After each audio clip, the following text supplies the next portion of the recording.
How to play Roblox on school Chromebook. So if you want to play Roblox on your school Chromebook, then just follow this process.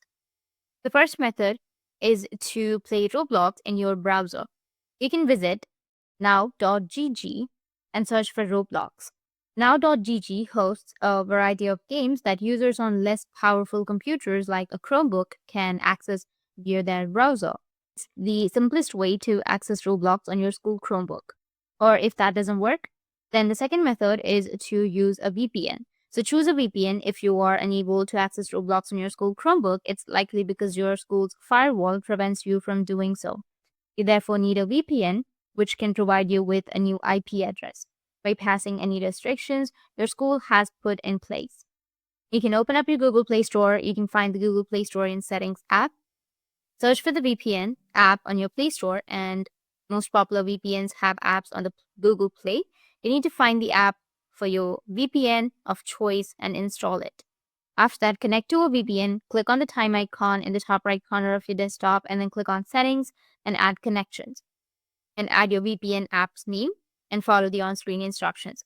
After that, return to the Play Store and find the Roblox app. With the VPN now set up, your Chromebook should no longer prevent you from downloading and playing Roblox. After that, open the Roblox app and sign into your account. You can now play Roblox on your school Chromebook.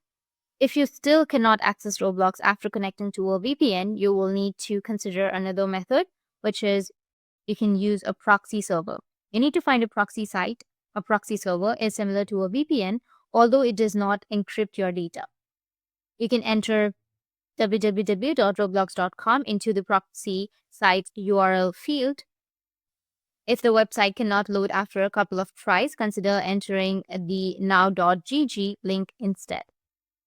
After that, sign into your Roblox account and install the launcher. Or if that still doesn't fix, then the last method is to download Roblox from another site like the APK sections or APK sites. So that's it. And if you have any questions, feel free to comment below. Thanks for watching.